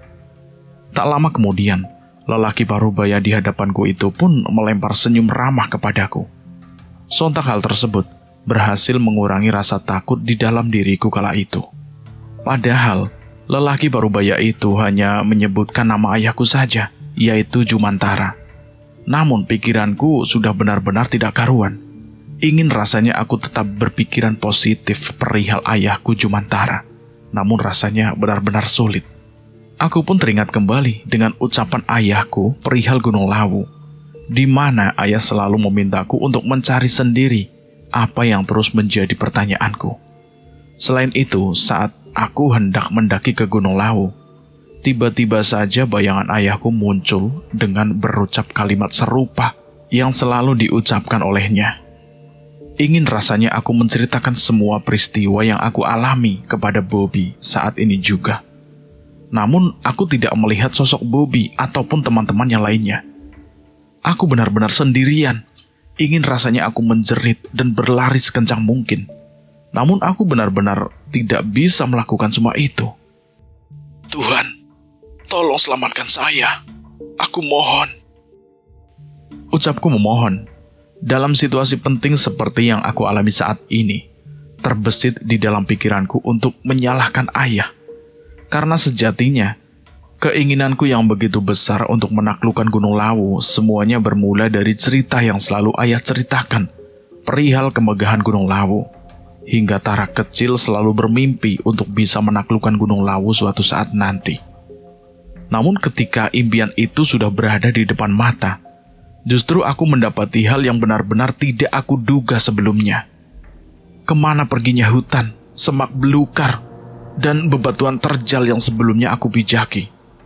Mengapa Lawu kini berubah menjadi singgasana kerajaan? Bagaimana aku bisa sampai di tempat yang aku sendiri tidak tahu? Rasanya ingin menghilang saat itu juga. Namun, lagi dan lagi aku tidak mampu. Aku benar-benar sendirian. Jika tahu peristiwa menegangkan ini akan menimpaku, aku tidak akan pernah bermimpi untuk menaklukkan Gunung Lawu sebelumnya. Namun semuanya telah terjadi. Aku tidak bisa pergi berlari atau hanya meminta untuk menghadapi semua hal yang memang sudah sepatutnya aku hadapi. Lantas aku pun kemudian memberanikan diri untuk mendekat ke arah lelaki parubaya di hadapanku ini dan menanyakan apa hubungan dia dengan ayahku Jumantara. Mengapa lelaki parubaya itu menyebut nama ayahku dengan begitu lantang? Mengapa Bapak mengenal ayahku? Aku sangat mengenal ayahmu, Nak. Ucap lelaki parubaya di hadapanku itu dengan bahasa krama alus. Sejak kapan Bapak mengenal ayahku? Sejak lama. Bahkan semenjak ayahmu belia. Apa ayahku berbuat salah kepada Bapak? Atau ayahku melakukan pesugihan atau semacamnya? Dan ayahku yang mengantarkanku kemari untuk ditumbalkan? Ucapku mulai berpikiran buruk. Tidak seperti itu, Nak. Lalu, apa yang membuat Bapak menarikku kemari dan lantas menyebut nama ayahku? Aku akan jelaskan semuanya kepadamu. Tapi kamu tenang dulu. Aku tidak bisa tenang begitu saja, Pak. Aku sangat ketakutan. Ayahmu tidak melakukan kesalahan. Ayahmu tidak melakukan ritual pesugihan ataupun tumbal atau yang kamu sebutkan. Akan saya jelaskan semuanya kepadamu. Lantas, aku pun berusaha untuk tetap bersikap tenang, meskipun rasanya sangatlah sulit. Aku kemudian mencoba untuk menarik nafas begitu panjang dan mencoba untuk duduk dengan tenang di hadapan lelaki parubaya yang begitu mirip dengan sosok seorang raja. Aku tidak menyentuh sedikit pun minuman yang dihidangkan di sana. Aku tidak ingin menyentuh apapun yang berasal dari dimensi lain yang aku sendiri tidak tahu. Aku khawatir justru apa yang aku lakukan di tempat ini akan membuatku tidak bisa kembali ke duniaku yang sebenarnya. Aku benar-benar tidak ingin hal itu terjadi. Setelahnya lelaki parubaya di hadapanku tersebut pun menceritakan perihal hubungan dengan ayahku. Sejak awal hingga saat ini, aku mencoba untuk menyimaknya dengan seksama. Meskipun begitu sulit untuk mencerna semua ucapan yang dilontarkan oleh lelaki itu. Karena ia terus menggunakan bahasa Jawa krama alus yang tidak begitu aku pahami makna di balik ucapannya tersebut. Namun paling tidak, aku paham sedikit-sedikit. Lelaki parubaya di hadapanku itu pun akhirnya kemudian menceritakan perihal silsilah Raja Majapahit. Dari raja yang pertama hingga keturunan-keturunannya hingga ada titik di mana nama ayahku disebut oleh lelaki parubaya di hadapanku ini. Lelaki parubaya tersebut menyebutkan bahwa ayahku yang tidak lain adalah Jumantara, merupakan salah satu keturunan dari kerajaan terbesar di Nusantara. Ayahku merupakan keturunan jauh dari kerajaan Majapahit. Begitu pula dengan lelaki parubaya yang ada di hadapanku saat ini. Ia merupakan seorang raja dari kerajaan Majapahit yang tentunya memiliki hubungan darah dengan ayahku Jumantoro. Jika ayahku merupakan keturunan jauh kerajaan Majapahit, itu artinya di dalam darahku pun mengalir darah kerajaan yang saat ini aku pijaki. Apa mungkin kedatangan ayah di tiap waktunya ke Gunung Lawu ada hubungannya dengan kerajaan Majapahit yang diceritakan oleh lelaki parubaya di hadapanku ini? Benar saja, lelaki parubaya di hadapanku pun kemudian menceritakan perihal pengabdian ayahku kepada kerajaan yang ada di Gunung Lawu. Lelaki tersebut mengatakan bahwa Jumantara, yang tidak lain adalah ayahku, selalu melakukan ritual keselamatan setiap bulannya di Gunung Lawu. Bukan untuk melakukan ritual pesugihan, melainkan keselamatan yang bukan diperuntukkan untuk istri dan anaknya, melainkan untuk keselamatan penghuni Gunung Lawu itu sendiri dan juga keselamatan untuk masyarakat Jawa yang tinggal di sekitar Gunung Lawu. Meski demikian, aku masih belum paham kaitan antara semua hal yang terjadi dengan diriku sendiri hingga aku bisa masuk ke dalam dimensi lain. Aku masih belum bisa mencerna dengan baik segala hal yang terjadi kepadaku. Meski demikian, setelah lelaki parubaya itu menceritakan semua hal kepadaku, terutama semua hal yang berkaitan dengan ayahku, sontak aku langsung berpikir tentang beratnya tugas yang diemban oleh ayahku selama ini. Ia harus naik ke Gunung Lawu setiap bulannya, melakukan ritual keselamatan, dan kembali lagi ke rumah. Hal itu ia jalani di sepanjang hidup. Pasti sangat berat menjadi ayah. Namun ketika ia di rumah, ia tidak pernah menunjukkan rasa lelahnya tersebut kepadaku dan juga ibu. Ia justru hanya menceritakan perihal megahnya Gunung Lawu, namun tidak dengan hal pelik di dalamnya. Ayah, akan aku pastikan, ayah tidak lagi merasakan rasa lelah yang berkepanjangan. Aku berucap dalam hati. Aku pun membayangkan setiap langkah ayah yang begitu berat untuk bisa ngerumati Gunung Lawu di tiap waktunya.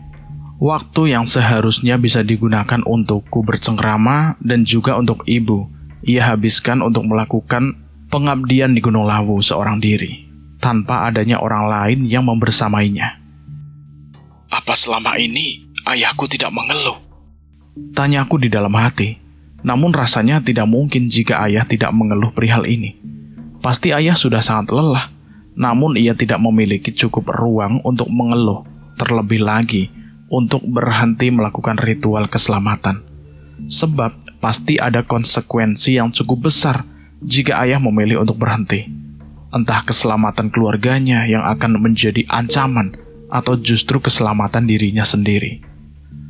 Andai sedari awal aku tahu persoalan ini, aku tidak akan pernah mengizinkan ayah untuk pergi ke Gunung Lawu, meskipun hal tersebut tentu sangat sulit untuk dilakukan. Namun aku tidak mungkin tega melihat ayahku yang sudah semakin renta harus naik dan turun dari Gunung Lawu yang cukup tinggi dan menantang itu. Tanpa sadar air mataku pun menetes. Aku benar-benar merasakan kehampaan dan rasa lelah yang ayahku sendiri rasakan. Aku benar-benar tidak tega melihat ayah harus bertanggung jawab atas keselamatan banyak pihak hanya karena ia masih berada dalam satu garis keturunan dengan kerajaan Majapahit. Bukankah ayah juga tidak pernah memilih untuk dilahirkan dari keturunan manapun? Tapi mengapa harus ayah yang menanggung semuanya? Muncul gejolak kekecewaan di dalam diriku perihal takdir yang belum bisa bersahabat dengan ayahku. Ingin rasanya aku mengamuk saat itu juga di depan lelaki parubaya yang terus menatap ke arahku. Namun rasanya tubuhku benar-benar membatu. Aku hanya bisa menangis dan terus menangis tanpa bisa melakukan hal lainnya. Sepertinya lelaki parubaya di depanku pun sadar dengan tangisanku. Ia lantas mendekat ke arahku dan membisikkan beberapa kalimat yang ternyata mampu membuatku lebih tenang dibandingkan dengan sebelumnya. Ayahmu melakukan semuanya dengan ikhlas, nak. Jangan berpikiran buruk kepada kerajaan, sebab ayahmu bagian dari kami. Begitu juga dengan diri kamu ini, nak. Ucap lelaki parubaya tersebut tepat di telingaku. Apa benar ayah ikhlas dengan segala hal yang harus dilakukannya? Rasanya tidak mungkin. Aku harus bisa memastikannya langsung kepada ayah. Aku harus tanyakan langsung kepadanya perihal rasa lelah berkepanjangan yang harus dirasakannya. Bahkan hingga saat ini, aku harus tahu langsung dari mulut ayah. Setelah mencoba untuk menenangkanku, lelaki parubaya tersebut pun kemudian menempelkan telapak tangannya di atas kelopak mataku. Matanya kemudian terpejam. Seketika saja, aku merasakan hawa dingin merasuki ke dalam tubuhku. Namun juga terdapat rasa hangat, seolah terdapat sebuah energi yang dihantarkan dari telapak tangan itu. Aku sendiri masih tidak bisa mengerti apa yang dilakukan oleh sosok bertubuh gagah itu yang saat ini berada di hadapanku. Anehnya lagi, aku tidak mengelak semua hal yang dilakukan oleh lelaki parubaya itu. Aku seakan-akan menuruti semua hal yang dilakukannya terhadapku. Lelaki parubaya itu pun kemudian mengangkat tangannya yang menempel pada kelopak mataku, yang saat itu terpejam karenanya. Rupanya, lelaki itu membuka mata batinku tanpa aku ketahui. Aku pun perlahan-lahan mulai bisa memahami apa yang dimaksud oleh lelaki parubaya tersebut. Seiring dengan terbukanya mata batinku kala itu, aku pun lantas bisa melihat semuanya tanpa adanya sekat ataupun pembatas. Tak pernah terbesit di dalam pikiranku jika mata batinku akan terbuka dengan cara yang tidak aku duga. Bahkan dibuka langsung oleh lelaki yang tidak aku kenali dan bukan berasal dari duniaku sendiri. Apa setelah ini semua hal berbahaya akan datang menghampiriku? Aku cukup khawatir dengan segalanya. Rasanya aku benar-benar tidak ingin mata batinku terbuka. Rasanya aku benar-benar belum siap. Aku belum siap melihat segala hal yang sebelumnya tidak pernah aku lihat. Aku pun belum siap jika harus bercengkerama secara langsung dengan makhluk-makhluk gaib yang tentunya tidakkah sedikit. Aku belum siap menghadapi segala hal yang tidak biasa ada di dalam kehidupanku. Namun, aku benar-benar tidak mampu untuk mengelak. Aku tidak bisa berkata tidak, sebab segala hal terjadi begitu saja. Setelah mata batinku terbuka, segala hal yang benar-benar mengerikan nampak di pelupuk mataku. Aku kaget. Aku benar-benar syok dengan keberadaan mereka. Padahal jelas-jelas saat ini aku berada di dalam dimensi mereka. Namun sebelum mata batinku terbuka, aku hanya melihat mereka yang masih menyerupai manusia pada umumnya. Namun kali ini mereka semua nampak di hadapanku.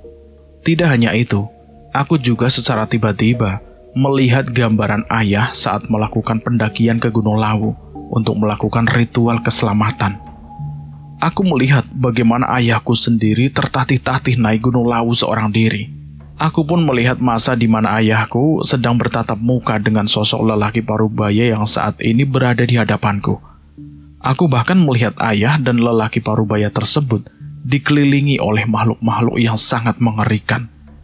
Ada sosok perempuan dengan lidah yang menjulur begitu panjang. Ada pula genderuwo, perempuan dengan wajah yang sangat rusak, siluman monyet, dan banyak makhluk-makhluk lainnya yang nampak begitu mengerikan. Aku sendiri tidak berani menatap kebayangan tersebut. Makhluk-makhluk tersebut terlihat mengelilingi ayahku yang saat itu sedang menabur bunga dan meletakkan beberapa singkong bakar untuk sesajen. Sekumpulan makhluk mengerikan itu lantas berebut bunga yang ditaburkan oleh ayahku. Mereka bahkan menggerayangi ayahku. Ayah lantas membakar dupa dan mengucap serangkaian persembahan doa keselamatan yang ditunjukkan untuk semua makhluk yang menjadi petanggung jawabnya untuk perihal keselamatan. Kini aku mulai paham dengan segala hal yang selalu menjadi pertanyaan di dalam benakku ini. Kini aku benar-benar paham dan mendapatkan banyak gambaran perihal alasan utama ayah selalu datang dan singgah ke Gunung Lawu di setiap bulannya. Aku sendiri bahkan bisa merasakan kemarahan makhluk-makhluk itu jika suatu waktu ayah tidak datang untuk melakukan ritual persembahan atau ritual keselamatan. Oleh karena itu, ayah tidak pernah sekalipun absen untuk datang dan singgah ke Gunung Lawu. Sebab, jika ayah tidak melakukan ritual tersebut, maka makhluk-makhluk mengerikan itu tentu akan mengamuk dan sangat marah. Akibatnya, kesejahteraan masyarakat di Pulau Jawa pun bisa terancam. Ayah tidak ingin hal tersebut terjadi, sehingga ia dengan ikhlas mengorbankan dirinya sendiri demi kemaslahatan banyak orang. Jauh di lubuk hatiku, aku benar-benar merasakan beban moral yang ayah tanggung selama ini. Aku tahu betul jika sebenarnya ayah enggan untuk melakukan semuanya. Namun ayah sudah terlalu jauh terjerumus ke dalam tradisi yang entah sudah dimulai sejak kapan. Apakah sejak ayah muda atau setelah ayah menikah dengan ibu? Aku harus menanyakan segalanya kepada ayahku secara langsung saat aku kembali nanti. Ayahku sudah terlanjur terjatuh ke dalam lembah tradisi hanya karena ia menjadi salah satu keturunan kerajaan Majapahit. Namun apa mungkin ayah akan selamanya melakukan ritual keselamatan tersebut? Bukankah terlalu berbahaya jika memang ayah harus terus-menerus merawat hal yang tidak seharusnya dirawat olehnya seorang diri? Rasanya aku benar-benar ingin menjerit karena tidak sanggup melihat kesengsaraan ayah selama ini. Jika ritual tersebut hanya bisa dilakukan oleh keturunan kerajaan Majapahit, itu artinya aku akan menjadi penerus selanjutnya setelah ayahku. Namun, mengapa harus sekarang? Bukankah ayahku masih sangat sehat? Dan mengapa aku harus dilibatkan sekarang? Bukankah aku masih terlalu muda untuk mengetahui segala hal yang cukup kompleks bagiku? Seperti halnya ayah yang tidak bisa berhenti meskipun ia terlihat begitu enggan melakukan segalanya. Aku pun mau tidak mau harus melakukan hal serupa. Namun aku sendiri masih ragu dengan kemampuan di dalam diriku. Apa mungkin aku sanggup melanjutkan tradisi ritual keselamatan yang selama ini sudah dijalankan oleh ayahku? Rasanya aku tidak ingin memilih garis keturunan kerajaan Majapahit itu. Aku tidak ingin mengalami hal yang membuatku benar-benar merasakan kebingungan yang berkepanjangan. Jika bisa memilih, aku ingin dilahirkan dari kalangan keluarga yang biasa-biasa saja, tanpa ada garis keturunan keluarga yang menurutku tidak biasa. Namun takdir nyatanya berkata lain. Aku lahir dan dibesarkan oleh keturunan keluarga yang bersinggungan langsung dengan kerajaan Majapahit. Rasanya aku tidak mampu. Sepertinya lelaki parubaya di depanku pun paham dengan apa yang aku ucapkan. Ia lantas membicarakan perihal konsekuensi jika ritual itu tidak serta-merta dijalankan oleh keturunan kerajaan tersebut. Ger, pasar bubrah ora bakal ono yen menungso ora golek gegoro, lan tradisi iku tetap kudu dilakoni. Ger, dhewe ora bakal tekan donyane menungso menawi ora ono maksud. Elingo. Ucap lelaki parubaya tersebut dalam bahasa Jawa yang kebetulan mampu dipahami olehku meskipun tidak seluruhnya. Ucapan lelaki parubaya tersebut memberikan isyarat bahwa segala hal yang terjadi di dunia ini sudah memiliki takdir masing-masing. Jika manusia dan makhluk lain ingin hidup berdampingan, mau tidak mau, aku ataupun ayah harus terus melakukan ritual keselamatan yang biasa dilakukan oleh ayahku.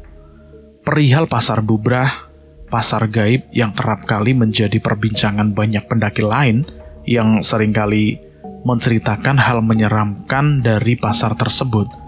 Nyatanya keangkeran pasar bubrah ada karena ulah manusia itu sendiri. Pasar bubrah tidak akan terlihat oleh mata manusia jika manusianya itu sendiri mampu menjaga diri saat melakukan pendakian ke Gunung Lawu. Nyatanya hal tersebut tidaklah mudah.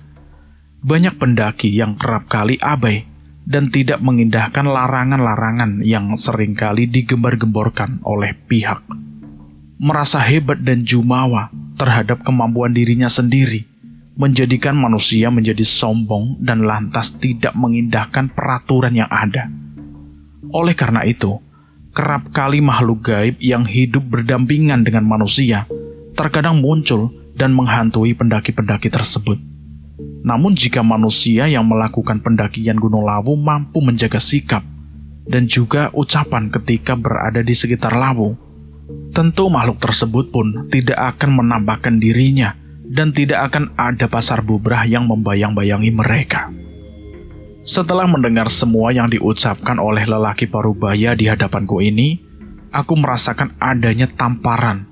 Sejatinya, tidak akan ada kejanggalan yang terjadi di dalam sebuah pendakian jika manusianya itu sendiri bisa menjaga. Kini aku perlahan-lahan mulai memahami sebagaimana pentingnya peran ayahku selama ini. Menjaga keselamatan banyak orang itu tidaklah mudah, namun ayahku mampu menuntaskannya. Setelahnya, aku pun mulai perlahan-lahan bisa menerima takdir hidup yang Tuhan gariskan kepadaku. Lantas, aku pun mengucapkan kesediaanku kepada lelaki parubaya di hadapanku saat ini. Aku bersedia, ucapku dalam bahasa Jawa. Lelaki itu lantas tersenyum kepadaku. Ia kemudian mengelus kepalaku layaknya sikap seorang ayah kepada anaknya. Aku telah memutuskan untuk meneruskan apa yang sudah seharusnya aku teruskan. Meskipun saat ini masih ada ayah yang biasa melakukan segala halnya sendiri. Namun setelah ini akan aku pastikan ayahku tidak akan pergi seorang diri. Aku tahu beban ayah begitu erat. Oleh karena itu aku akan berusaha untuk lebih meringankannya. Sejak saat itu duniaku seolah-olah berubah. Tara yang sekarang mengemban tugas yang jauh lebih besar dibandingkan dengan Tara sebelumnya. Aku hanya berharap aku mampu melewati segalanya dengan baik dan tidak bertindak sembrono nantinya. Namun satu hal yang akan segera aku lakukan pasca kembali ke rumah yaitu aku akan bersimpuh di hadapan ayah dan menceritakan segala hal yang terjadi kepadaku. Akan aku pastikan ayahku mendengar semua detail peristiwa yang menimpaku, terutama peristiwa yang berkaitan dengan dimensi lain ini, dan juga perihal sosok lelaki parubaya di hadapanku. Lelaki parubaya tersebut pun kemudian berjanji kepadaku untuk senantiasa memberikanku kemudahan, dengan syarat aku harus bisa mawas diri dan tidak melakukan kesalahan-kesalahan yang bisa mengotori pikiranku. Ia juga berjanji akan mengembalikanku dalam keadaan selamat tanpa kurang apapun. Benarkah aku bisa kembali ke duniaku? Tentu saja bisa. Aku akan mengembalikanmu ke duniamu, dan aku akan menjagamu dari jauh, ucap lelaki tua itu dengan menggunakan bahasa krama. Terima kasih banyak. Saya akan selalu mengingat petua yang Bapak sampaikan kepadaku. Setelahnya aku diminta untuk memejamkan mataku. Lelaki parubaya tersebut pun melakukan sesuatu untuk mengembalikanku ke duniaku. Benar saja, aku dikirimkan kembali ke Gunung Lawu, namun aku berada di tempat yang tidak semestinya. Aku berada di dalam jurang dalam kondisi tidak sadarkan diri. Aku tidak menyadari keberadaanku saat ini. Hal terakhir yang aku ingat adalah hal yang dilakukan sebelum aku memejamkan mata dan kembali ke duniaku. Di sisi lain, Bobby dan tim SAR terus melakukan pencarian. Hari pertama pencarian tidak membuahkan hasil. Mereka tidak kunjung menemukanku ketika itu, hingga mereka memutuskan untuk melanjutkan pencarian esok hari dengan jam yang jauh lebih pagi dari sebelumnya. Sama halnya pencarian di hari pertama. Pencarian di hari kedua ini pun tidak menemukan titik terang. Keberadaanku tidak kunjung ditemukan oleh mereka, hingga mereka sebetulnya merasa frustasi dan memiliki keinginan untuk menghentikan pencarian. Namun lagi dan lagi, Bobby berusaha untuk membujuk semua orang untuk tidak menghentikan pencarian terhadap Tara. Karena ia sangat yakin jika Tara sahabat karibnya itu masih hidup dan saat ini sedang menunggu bantuan dari tim kami. Akhirnya tim SAR pun memutuskan untuk melakukan pencarian dengan tenggang waktu selama 7 hari. Jika memang Tara tidak kunjung ditemukan, maka pencarian pun akan dihentikan. Bobby pun menerima segala hal yang sudah menjadi keputusan tim SAR. Harapan dia hanyalah aku bisa ditemukannya segera, tanpa harus menunggu sampai 7 hari ke depan. Namun hanya takdir yang bisa menjawab keinginan Bobby tersebut. Nyatanya, tekad Bobby yang bulat pun membuahkan hasil yang sesuai dengan apa yang diharapkan. Tepat di hari ketiga, Tara pun berhasil ditemukan oleh Bobby dan juga tim SAR. Tara berada di bawah jurang yang dalamnya kurang lebih 7 meter. Saat melihat tubuh Tara dari atas, mereka pun langsung menyusun strategi untuk bisa turun ke bawah dengan selamat. Mereka menggunakan peralatan yang sudah disediakan sebelumnya. Tangis Bobby pun pecah saat itu. Ia sudah berpikiran buruk tentang keselamatan Tara, sebab Tara berada di kedalaman yang cukup dalam. Berkaca dari kasus-kasus sebelumnya, sangat mustahil seorang bisa selamat jika sudah terjatuh ke dalam jurang cukup dalam. Meskipun Bobby merasa begitu kalut, namun ia bersyukur karena Tara nyatanya masih bisa ditemukan terlepas bagaimana kondisinya. Tim SAR pun langsung turun ke bawah untuk mengevakuasi Tara. Dan begitu tim sampai di bawah, mereka semua kaget karena nyatanya Tara masih dalam kondisi hidup. Luka di tubuhnya pun terbilang sedikit, hanya saja ia dalam kondisi tidak sadarkan diri. Teman kalian masih hidup dan bisa diselamatkan, teriak tim SAR dari bawah jurang. Mendengar hal tersebut, perasaan Bobby benar-benar lega setelahnya. Ternyata Tara bisa bertahan sejauh ini. Bobby pun kini sudah tidak sabar menunggu Tara untuk naik ke atas.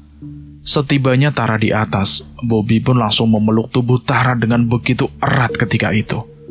Setelahnya Tara pun langsung dibawa turun ke bawah untuk dilarikan ke klinik terdekat agar bisa dilakukan proses penyelamatan. Bobby terus mengikuti Tara tepat di belakangnya. Ia selalu ingin memastikan kondisi Tara baik-baik saja tanpa kurang apapun. Setelah sampai di base camp, ia pun lantas menghubungi kedua orang tua Tara agar keduanya bisa datang sesegera mungkin. Benar saja, setelah aku menyampaikan kabar perihal Tara, keduanya pun langsung bergegas datang ke klinik untuk memastikan kondisiku kala itu. Sejak saat itu, Tara dinyatakan selamat dan tidak ada luka serius di tubuhnya. Hanya luka ringan yang hanya menunggu beberapa waktu saja untuk disembuhkan. Tak berselang lama, aku pun lantas bangun dari ketidaksadaranku sendiri. Perlahan-lahan aku mulai membuka mataku dan aku melihat wajah ayah dan ibuku yang nampak begitu cemas. Aku juga melihat Bobby dengan tangisan yang tidak kunjung usai. Tidak hanya mereka, aku pun melihat banyak sekali makhluk-makhluk mengerikan di sekitar ranjang tempatku beristirahat. Mereka semua menatap tajam ke arahku, seakan-akan mereka semua tahu jika aku bisa melihat mereka. Namun aku masih belum bisa terbiasa dengan pemandangan mengerikan yang tidak biasa aku lihat ini. Rasanya aku masih belum sanggup melihat hal mengerikan di sepanjang hidupku ke depan. Saat aku melihat ayah, sontak aku pun langsung menginginkan untuk berbincang dengannya empat mata. Lantas aku pun meminta semua orang yang ada di ruanganku untuk keluar terlebih dahulu kecuali ayah. Namun awalnya ibuku enggan untuk keluar. Namun setelah aku memohon kepadanya, akhirnya ibu pun bersedia untuk keluar. Kenapa, nak? Tanya ayahku kepadaku. Aku pun menjawabnya. Aku ketemu dengan sosok itu ya. Lantas apa yang dilakukannya? Mengapa ayah harus melakukan itu? Ayah tidak punya pilihan lain. Ayah hanya bisa patuh dan tidak bisa melakukan hal lain. Bukankah itu sama saja ayah mengorbankan diri ayah sendiri? Ayah sudah ditakdirkan untuk melakukan ritual itu. Dan kamu akan melanjutkan segala hal yang dilakukan oleh ayah. Tapi aku enggan ya. Sama seperti halnya ayah, kamu pun tidak memiliki pilihan lain, nak. Tangisku pun pecah seketika. Lantas ayah pun langsung memelukku dengan erat. Seolah-olah ayah tahu dan paham dengan tugas yang harus aku emban. Tidak ada pilihan lain selain mengikuti segala takdir yang sudah Tuhan gariskan. Ayah mencoba untuk menguatkanku, namun rasanya aku tidak sanggup untuk melakukannya, meskipun aku belum melakukannya sendiri.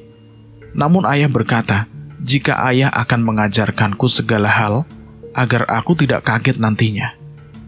Tidak ada pilihan lain selain menerima takdir hidupku sendiri. Tak lama kemudian, Bobby dan ibu pun masuk kembali ke dalam ruanganku. Ibu menanyakan segala hal yang terjadi padaku, begitupun dengan Bobby. Aku pun lantas menceritakan segala hal yang aku lalui sepanjang waktu saat aku menghilang dari pandangan Bobby dan teman-teman rombonganku. Aku menceritakan keadaanku yang secara tiba-tiba berada dalam dimensi lain.